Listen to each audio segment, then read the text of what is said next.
ଜୟ ଶ୍ରୀରାମ। ନମସ୍କାର ଦର୍ଶକ ବନ୍ଧୁ, ବୀରେନ୍ ଉପଚାର କେନ୍ଦ୍ରକୁ ଆପଣ ମାନଙ୍କୁ ସ୍ୱାଗତ ଜଣାଉଛି। ବନ୍ଧୁଗଣ, ଗୋଲାପକୁ ତ ଆମେ ସମସ୍ତେ ଭଲ ପାଇଥାଉ, କିନ୍ତୁ ଆପଣ ଜାଣନ୍ତି କି ଏହି ସୁନ୍ଦର ଫୁଲଟି ଆପଣମାନଙ୍କର ଅନେକ ରୋଗର ଚିକିତ୍ସା କରିପାରେ। ତ୍ୱଚାରେ ଚମକ ଆଣିବା ଠାରୁ ପେଟର ଗରମ ଶାନ୍ତ କରିବା ପର୍ଯ୍ୟନ୍ତ ଗୋଲାପରେ ରହିଛି ଅନେକ ଔଷଧୀୟ ଗୁଣ। ଚାଲନ୍ତୁ ଆଜିର ଏହି ଭିଡ଼ିଓରେ ଜାଣିବା ସେହି ବିଷୟବସ୍ତୁ ଉପରେ। ହିନ୍ଦୀରେ ଏହାକୁ ପୂଜା ସେବତୀ କହିଥାନ୍ତି, ବଙ୍ଗଳାରେ ଗୋଲାପ, ଓଡ଼ିଆରେ ଗୋଲାପ, ସଂସ୍କୃତରେ ଚାରୁକେଶ୍ୱର। Botanical name rose indica. ଔଷଧ ପାଇଁ ଗୋଲାପୀ ରଙ୍ଗ ସର୍ବଶ୍ରେଷ୍ଠ ଅଟେ। କେଉଁ କେଉଁ ରୋଗରେ ଗୋଲାପକୁ ବ୍ୟବହାର କରିପାରିବେ? ଗୋଲାପ ଜଳ ଏକ ପ୍ରାକୃତିକ କ୍ଲିନର ଭାବେ କାମ କରେ। ଏହା ତ୍ୱଚାର ମଇଳା ସଫା କରିବା ସହ ବ୍ରଣ ଏବଂ କଳା ଦାଗ ଦୂର କରିବାରେ ସାହାଯ୍ୟ କରିଥାଏ। ଥଣ୍ଡା ଏବଂ ଶାନ୍ତିଦାୟକ ଗୁଣ। ଗୋଲାପର ପ୍ରକୃତି ଶୀତଳ ହୋଇଥାଏ। ଶରୀରର ଅତ୍ୟଧିକ ପିତ୍ତ ଦୋଷକୁ ଶାନ୍ତ କରିବା ସହ ପେଟର ଜଳାପୋଡ଼ା ବା ଏସିଡିଟି କମାଇବାରେ ସାହାଯ୍ୟ କରିଥାଏ। ଆଖି ଆରାମ ପାଇଁ। ଦୀର୍ଘ ସମୟ କମ୍ପ୍ୟୁଟର ବା ମୋବାଇଲ ବ୍ୟବହାର ଯୋଗୁଁ ଆଖି କ୍ଳାନ୍ତ ହୋଇଯାଏ। ଗୋଲାପ ଜଳରେ ଭିଜା ଯାଇଥିବା ତୁଳା ଆଖି ଉପରେ ରଖିଲେ ତୁରନ୍ତ ଆରାମ ମିଳିଥାଏ। ଅନିଦ୍ରା। ଗୋଲାପ ସୁଗନ୍ଧ ମନକୁ ଶାନ୍ତ କରେ।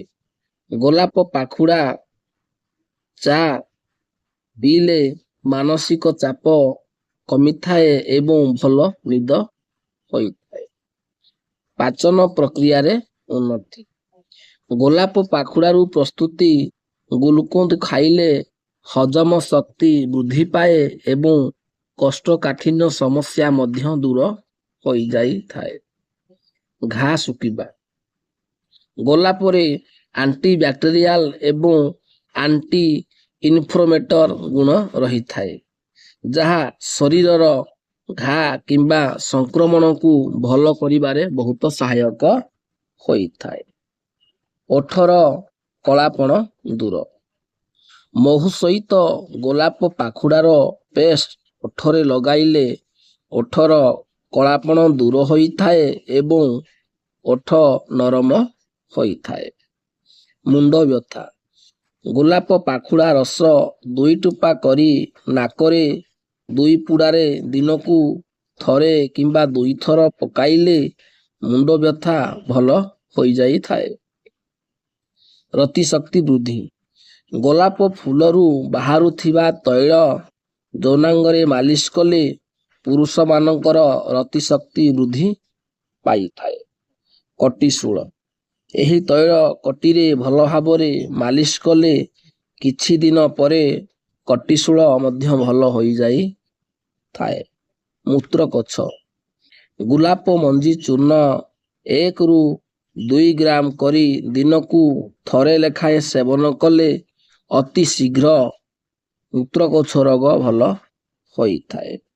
କିନ୍ତୁ ମନେ ରଖିବେ, ଗୋଲାପୀ ରଙ୍ଗ ଫୁଲ ସର୍ବଶ୍ରେଷ୍ଠ ଔଷଧ ପାଇଁ ମନାଯାଏ। ଏହିପରି ଆୟୁର୍ବେଦିକ ଭିଡ଼ିଓ ପାଇଁ ଭିଡ଼ିଓକୁ ଲାଇକ୍ କରନ୍ତୁ, କମେଣ୍ଟ କରନ୍ତୁ, ସେୟାର କରନ୍ତୁ ଏବଂ ଚ୍ୟାନେଲକୁ ସବସ୍କ୍ରାଇବ କରି ଆମ ପରିବାର ସହିତ ଯୋଡ଼ି ହୋଇ ରହିଥାନ୍ତୁ।